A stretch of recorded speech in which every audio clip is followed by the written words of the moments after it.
Now, OneNote is generally a very helpful tool to stay organized and compile resources for myself and also for the purposes of the classroom use.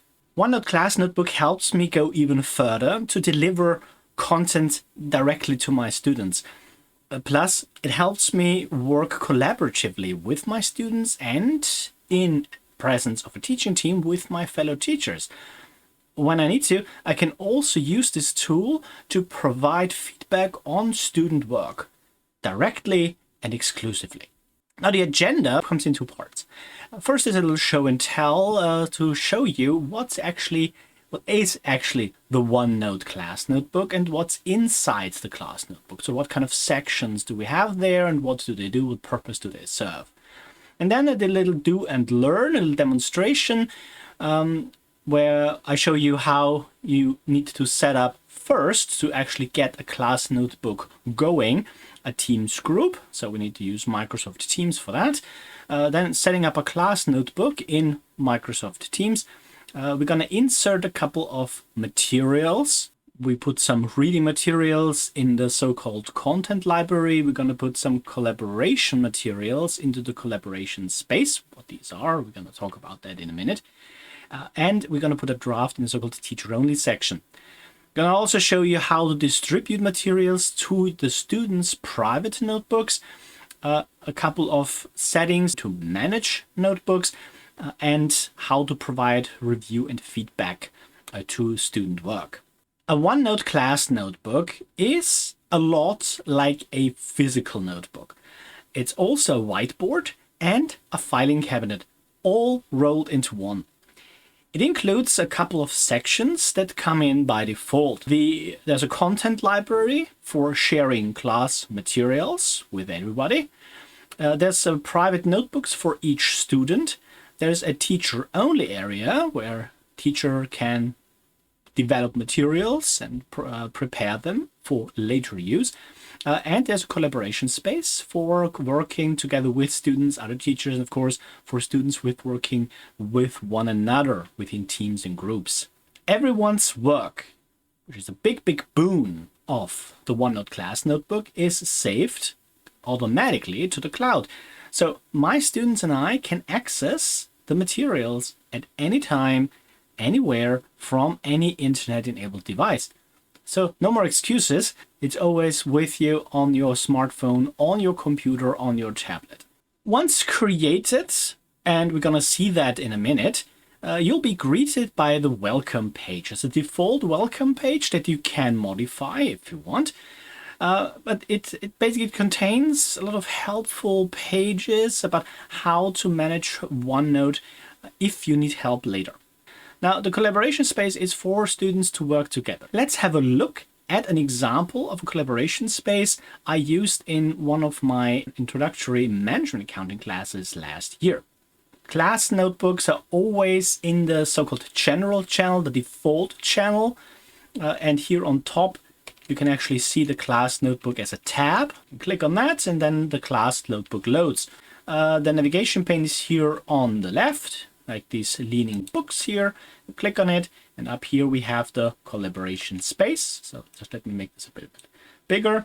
We're going to expand the collaboration space. I'm going to pick one of the topics here. So here we had topic 2, different approaches to management notes. We're going to go into that. And there is a collaboration page here. You can see that. That was actually a case study that I asked students to prepare before class, and then on the day, and that was a live session, I put the students into groups. Now that was before breakout rooms existed in Teams, and asked them to answer these questions. I provided them with some guidance. Of course, was oral guidance and there was written guidance, and the questions from the case study, and then the students collaboratively filled in answers to that. It's basically like a big whiteboard. So there was a student who added an image, for instance, a picture from the web. Yeah, and this remains there, so students can return to that collaboration space and to the specific page here and can have a look in preparation for any kind of assessments this might be relevant to. That was an example of a collaboration space. The next section that is there by default is a so-called content library. This is the notebook section that most resembles a filing cabinet full of class materials. Very similar to if you're using Moodle or Canvas or Blackboard. Now, the content library is a purposed filing cabinet. That means only I, as a teacher, can add or edit materials. Students can access the materials, they can view the materials, they can read them, they can copy the materials into their own private student notebooks and edit it there. But ultimately, this is content that I do not want students to edit, but access. I use the contents library to post things like assignments, quizzes, and other class resources for students to use for revision, in preparation, as a feedback and a feed-forward device. So let's have a look at one example. And this is already in the content library. You see the content library here expanded. So I have 1, 2, 3, 4, 5 sections here. I'm selecting one of these. These were materials for the big systems documentation block. So basically charting exercises. And in here, I put materials for the students. They can copy these materials across, but they cannot write in here. They cannot edit anything. They cannot delete anything. So this is not meant for collaboration. So other things that I've popped in here was a template for an activity entity table. Here was a case study that we were using and a little bit of drawing practice also for the purposes of systems documentation. The next section we're going to have a brief look at is the so-called teacher-only section. This is, again, a very useful section. Now, in some institutions, the administrator might have made this one optional. At Greenwich, this is a already enabled section. So when you create it, once you created a class notebook, it will be there. I can also point out where you can create it if your institution is not doing that. But it is a great staging area. You can prepare drafts of materials that you're not ready to share yet, but you want to kind of start working on them. You can also prepare drafts or materials you want to work collaboratively with your other teachers on your teaching team. You can prepare sections for your teaching team if you're in charge of it for other teachers to use in their teaching and online or in class.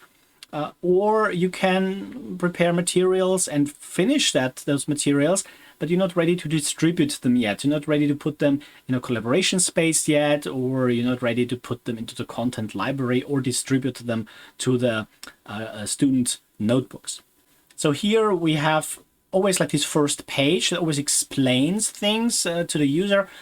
It's up to you if you want to keep that or not. I keep it in there, so I find it quite useful.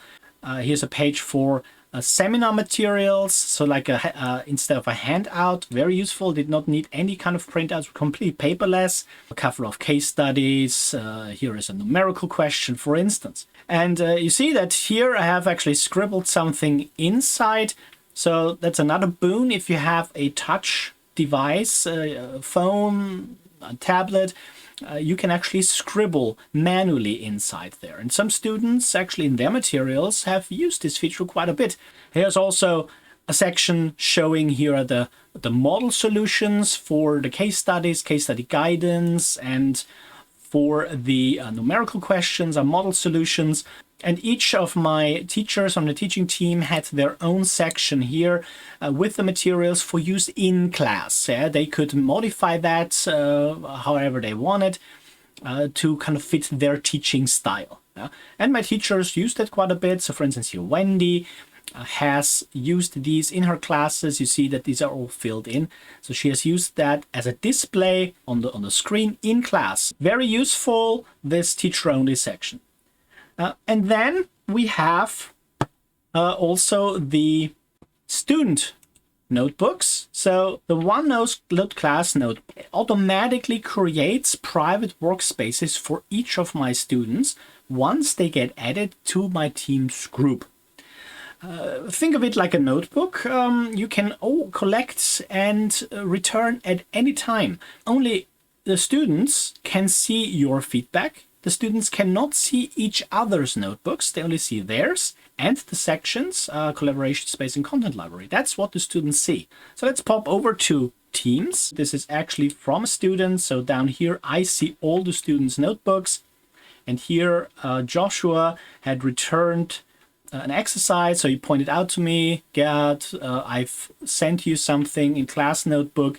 Can you have a look, please? So that's what I did. And he provided this activity entity table. I gave them the template for that, so to be filled in. And below he gave me a screenshot here, and I was able to give Joshua a little bit of feedback here. I have more options here to give Joshua feedback. So if I just collapse this over here and I go over to insert, I can give Joshua actually audio feedback, or I could give him a sticker, or both. Yeah. So just to demonstrate, so for audio, I click on the audio button, and once I do that, I give him a quick feedback. So put the insertion mark possibly over here. Okay, click on audio. Good job, Joshua. Well done. Keep on going. It was a short message. Click on stop. You see it's being processed. And now Joshua can go in here. You can actually click on this and click on play. Good job, Joshua. Well done. Keep on going. This is for audio feedback. Definitely not a detriment if you think about inclusivity. We're going to also give him a sticker. Click on insert over here. Click on stickers. And then I can choose a sticker here. For instance, you can take this frame. I can click here, nice work. And can make this more personal. Nice work, Joshua. Yeah, and then I click on done. It's being inserted over here. You might think, well, but our students, stickers, don't they feel a little bit old for that? You'd be surprised they actually like that. It's not a nice personal touch. Put some sticker in there. To wrap up the show and tell part, you can see that you can also put an assignment in, set up a little bit of a quiz, a Microsoft Forms quiz I've already prepared. So let me demonstrate that. Yeah. You see here a new quiz has been added. I just created one quickly in Microsoft Forms. Say, I'm great, thank you. And I'm going to submit this. And my response was submitted. So this is, again, it's very helpful indeed for me to see quiz results as they come in. I can use that to evaluate students learning pretty quickly. I can adapt my instructions based on that. I mean, I think we're now ready to actually do some work in Microsoft Teams. First thing you need to do is you need to create a Teams group. Here on the bottom, I look for the command join or create a team. I'm going to click on that. And then you look for create a team. Yeah? So we're going to create a team from scratch. So create a team. Now you will be asked, what kind of team is this? Well, it's for a class. Yeah? So we're going to create a class team with a class notebook. Click on class. Now let's give this a name. Click on next. The team is being created, and then we're being asked to add students to that. Now, I'm going to add a sample student, one sample student. I'm going to add him to the team, click on close. And this is what they're being created with at first. Yeah? So there's not much to see at this point. The class notebook is not quite ready yet, but we're going to go there straight away. To do so, you probably guessed it, we need to click on Setup Class Notebook. Click on that. The class notebook has now opened and informs you that this gives your students a private space for notes and canvas for collaboration. So we talked about that already, but we're going to set up a OneNote class notebook. Click on that. Now, a drop-down list opens and you have the options of a blank notebook or from an existing notebook content. Now we're going to use blank notebook, but in the future, if you don't want to reinvent the wheel over and over, you can just go ahead and create the new class notebook from an existing notebook content. So you don't have to transfer everything over every time. So I'm going to click on blank for this case. You're going to be informed that there are these sections, collaboration space, content library, teacher only, and the student's notebook in there. We've already talked about that, but feel free to pause the video at this point and read through that. It basically informs you what the teacher can do in these sections and what the students can do. Now, we're ready to move on. We click on next. Then you're being asked to set up sections. So maybe you already have a good idea what kind of sections you want. These are here default sections, the sections that each student will get in their private notebooks. So to demonstrate, here we have, as by default, handouts, class notes, homework, and quizzes. Maybe you don't want to give them homework in there, or maybe you want to give this a different touch. For instance, I like to number these, so I give them, just in case I want to add more sections later. I'm going to number these here, so I can just rename them. And then maybe I want this not to be called quizzes or not class notes, but let's call these just notes. And I can remove a section if I want to by just clicking on one of the X's here on the side. Or I can add a section. So for instance, I want to have a fifth section here, exercises. I can always go back later when I manage notebooks to change these. Yeah, so this is not set in stone. So once I'm happy for now with the sections in my students' notebooks, I'm going to click here on Create. So here's the default welcome page, and I always like to change that a little bit, make it more personal, maybe put a logo on it. So welcome to the class notebook. Let's call this to the recorded workshop class notebook. And maybe I don't want this image there, maybe I want a different image. Yeah, so I can just go ahead up here on Insert. First, I'm going to get rid of this image here, but I'm going to make sure that my insertion mark is here. So it has some word-like features, so it's quite easy to actually navigate. I'm going to click here on Picture, and I want something from online. And the Bing Online Pictures search pane opens, that you might know from Excel, Word, PowerPoint. I'm going to look for a notebook. And let me see, I kind of like this one here. So I'm going to select this, click on Insert, and it's now being inserted here. Just want something different, just something that sets it apart. Maybe it's a little bit too large. I'm going to select it, going to move it here. Maybe I want to have it more in the middle. So again, this is like, it's really like a whiteboard, and you can move this around. You can make this personal to your course, to your module. You can change things in the text here. You can decide to get rid of all of this. So it's entirely up to you. To expand this now, we can click here on Show Navigation, these books here. You see that we have the collaboration space generated, the content library, and the teacher only. And there's one student's notebook because we've added one sample student for John. If I just expand this here, you see we have the sections here. Now, for some reason, OneNote does not actually put them in order, but I can change that. I can just move this up. It's for this one student, so we can just do that.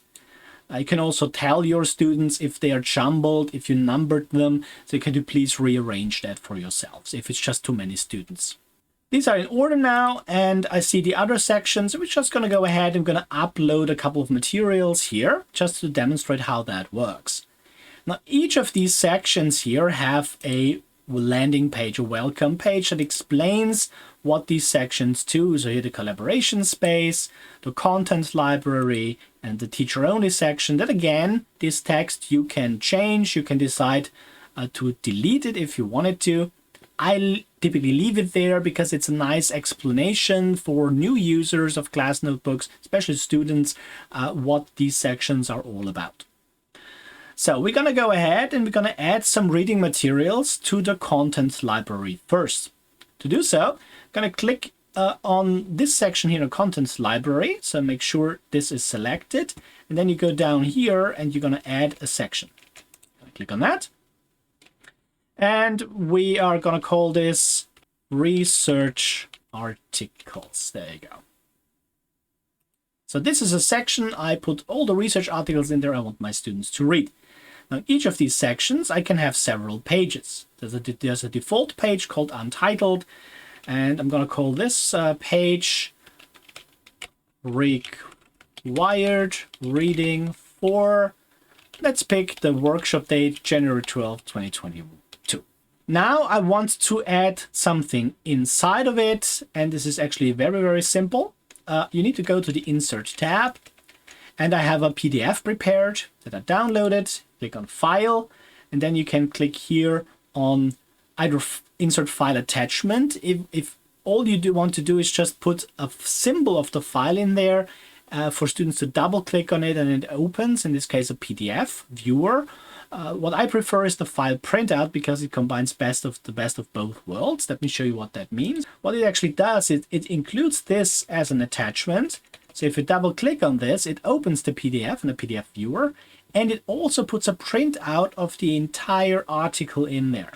Because this is the content library and students are not able to change anything in there, I could, for instance, go ahead and I could highlight a section here I want students to definitely focus on.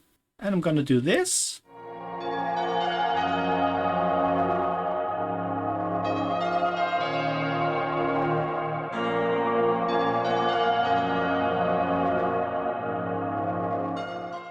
I found if you put something like that in, that really draws the attention because there's a lot of text here.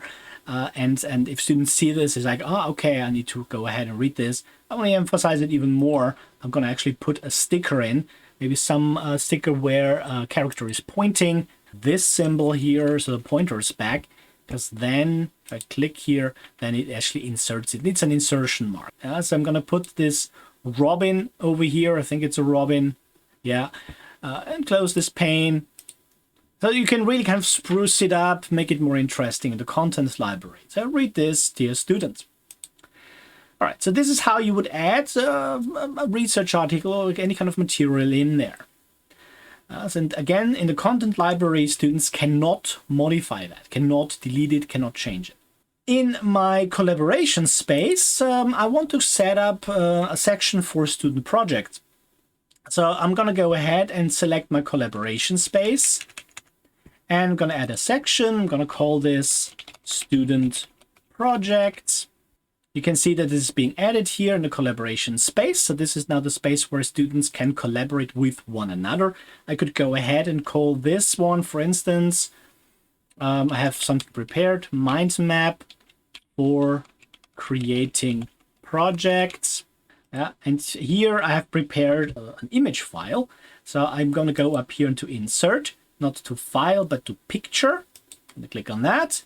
I have something prepared on my computer. It's being inserted. And I can make this one larger. As you can see, I got this from a project management website. It has the copyright stamp on it. You can add some more information over here. So for instance, I can just click on here and see and add some text. This mind map will help you organize your student project. Maybe some more text. I can also go ahead and change this. So I just clicked on this and you see it's like a box. I want to make this bold. I want to give this a different font. And I want to make this larger as well. So students are really seeing this, maybe even in red. Treat this like a whiteboard where you can make it like really not less linear, but very mixed up, interesting, but still structured, give them guidance. I want to add another page to that, to the student project. How do I do that? So I have my student project section selected. I'm going to add a page here, and you do this right there. Click on add page. I'm putting in a template for project management. There you go. And I've already downloaded the template in a Word file. So I'm going to go ahead and insert again a file, and I want it as a printout. Open this, and you see, just like before with the PDF, the Word file is being inserted. Now students can double click on this file here, and it opens in Word if it's installed. And see, I got this from Smartsheet, from the Smartsheet page. It sees a project proposal, and students, again, they can select to add text in there. So if they want to add text here, this is my address. Or they can choose to download this and then upload it to collaboration space once they've filled it in. Very, very simple to insert. You can do the same with Excel files, pretty any kind of file you want to insert. Just with images, be careful, you need to use the picture insertion. I want a little bit of interactivity with my students, a little bit of an assessment, but I'm not 100% ready yet for my assessment to be distributed, so I'm going to go ahead and put this in the teacher-only section that only I and my teaching team can see. So I'm going to create another section here called Quizzes for Students. Click on OK. And this here is a sample quiz. Just like before in the show and tell part, I'm going to go ahead. I'm going to click here on Forms here on top. Okay, to find it, you need to go to the Insert one, to the Insert button, and you need to go on Forms. I'm going to click on Forms. In Forms, I have created a quiz, and I'm going to insert this here. So you can see here on the side, there's now a sample quiz again. I'm going to click on Insert. There's the quiz. I added a question, as you can see. How are you feeling today? Great, I'm okay. It could be better. And why did you answer as you did in question 1?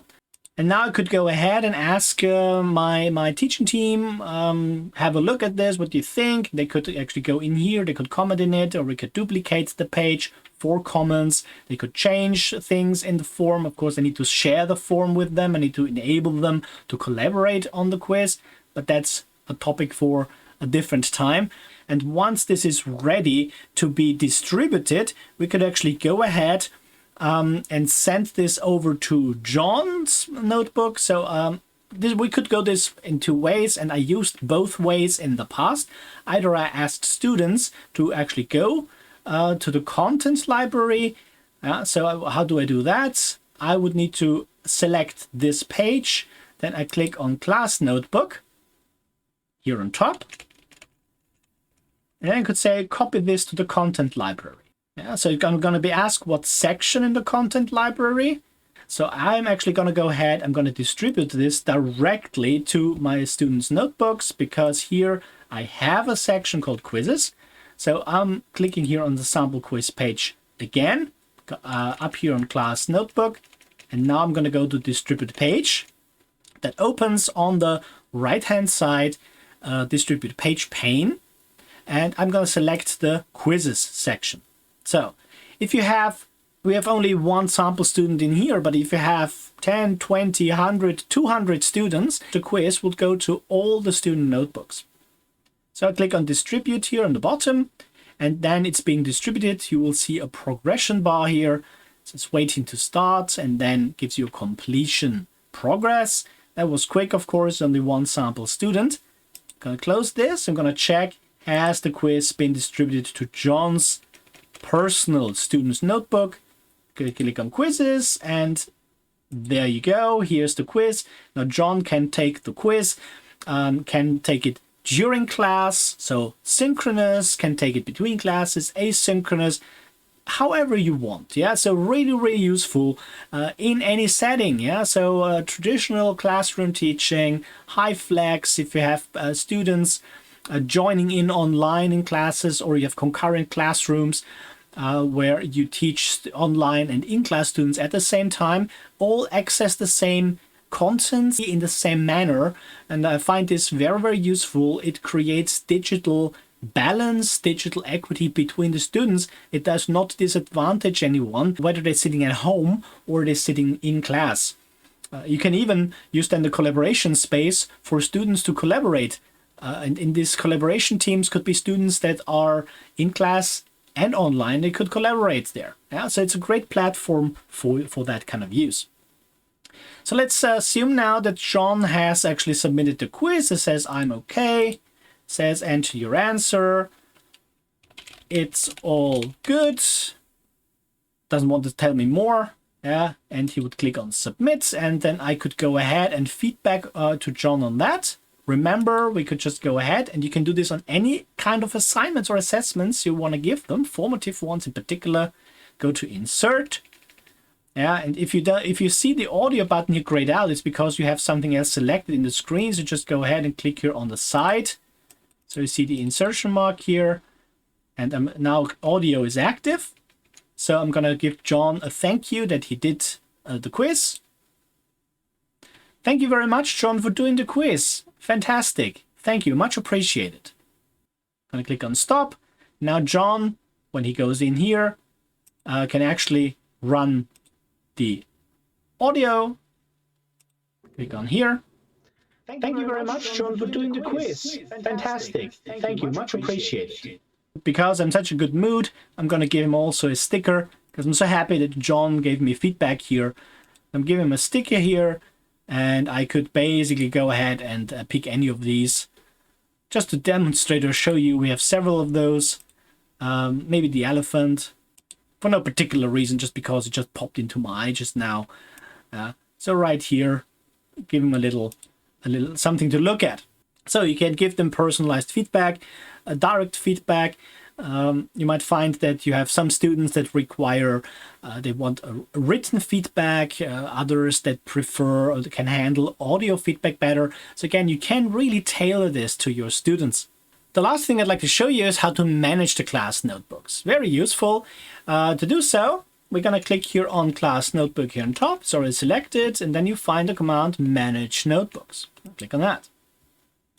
Now in here, you cannot delete any of the sections because, you know, they might have materials in there and you actually don't want to delete them, but you can rename them or you can add a section. Let's say at one point, I decided throughout the year, okay, I need another section in here.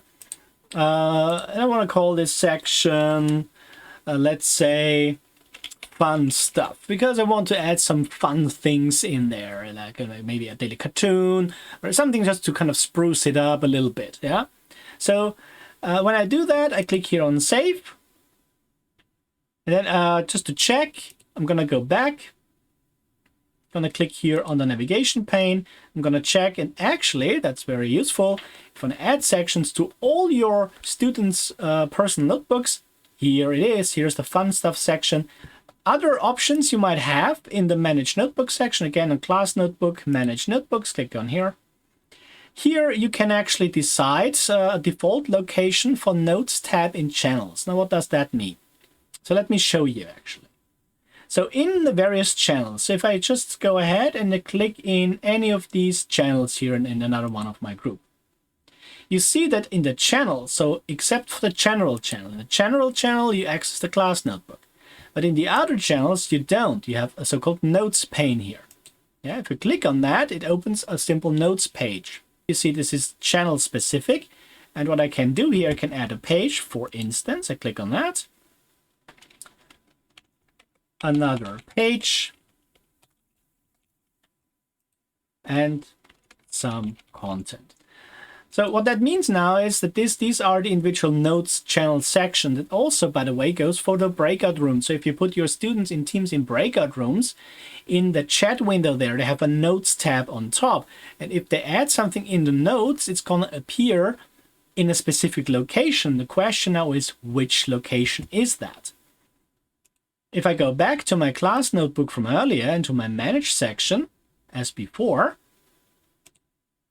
I'll go back here, Class Notebook and Manage Notebooks. I can actually go ahead and decide, okay, so whatever is being created in the notes sections, in the channels or the breakout rooms, where does this go? Do I want my students to continue editing that content? In that case, put them in the collaboration space. If you want these to be fixed, so they can't go back and change things and edit things, then you would select the content library for that. By default, these things go into the collaboration space. Down here, it's not really relevant in most cases. At Greenwich, the teacher-only section group is enabled by default. In other institutions, it might not be the case. So if you want a teacher-only section in here, you would have the option to actually enable it. You can also decide that you want to lock the collaboration space. That means you don't want anyone to edit anything in there. There might be good reasons for that, but by default, it is unlocked. And if you want to share a link to the notebook, then you can just go ahead here and you can copy a link and send this link to someone else you want to have access to the notebook. Do I have to open the class notebook via Teams every time? The answer is no. You can open the class notebook in the standalone OneNote versions, either the browser or the desktop. To do so, you need to go here to the top. It says here open in browser or open in desktop app. We're going to open this in the desktop app, this specific notebook. Now I'm over here now in OneNote for Windows 10 desktop version. and I would like to put my students into groups to collaborate inside the collaboration space. To do so, I'm going to click here and make sure that my class notebook here is open. And then I'm going to look for Manage Notebooks. This opens the Manage Notebooks section. This one has additional options. The option that we're interested in is the collaboration space permissions. Now, for some reason within the Teams client, you don't see that particular command, but it's very useful. For example, if you're going ahead and putting your students into specific teams that should collaborate, then you're just going to go ahead and you can add sections here. Now, I've already done that for the sake of demonstration. You can see I have here a group project January 12, 2022, group 1, and I allocated 5 students. I have a group project January 12, 2022, group 2, also 5 students. Now I'm going to create a third group. I'll call it just as before, group project January 12, 2022, group 3. And I'm going to allocate a couple of students to that. So I'm just going to pick 1, 2, 3, 4, 5 in this case. And you can see that I could now allow students that are not part of that particular group to also view only what that group 3 might create in that collaboration space exclusively for them. I don't want that. They should have nobody else looking at this except me, of course, and their collaborators. So I'm going to click on Create, not selecting Give Read-Only Access. And then this group will be created. Yeah, right here, 5 students allocated. I'm going to close that. And I'm going to pop back over to my OneNote client. This group will appear once it's being synced. So how do I sync notebook? So here on top, you right click on the name of your notebook and you find the command sync, click on that, and then you can choose to sync all the notebooks. I just want to sync this notebook. There is group number 3. And in this collaboration space, I could give them a collaboration page. Just going to call this landing page for now. And then the students could collaborate. Those 5 students that I've allocated to this particular group, students in group 1, students in group 2, they're not able to see what group 3 will have created. So you can really create nice workspaces. So not just for synchronous teaching, you can give this to them asynchronously, so to work between sessions, however you want to see fit. And it doesn't matter if those students are online only, if those students are coming into the class, or if it's some kind of blended mode. This is a common platform, creates digital equity, is very inclusive, and is very purposeful. Make sure that the students see a purpose in using it, that you see a purpose in using it, you're enthusiastic about using it. It's always there with them, it's always there with you, it's always accessible. It's brilliant, a big fan of it, and I hope that you will become a big fan of it too. Thank you very much for watching, and I wish you a pleasant rest of the day.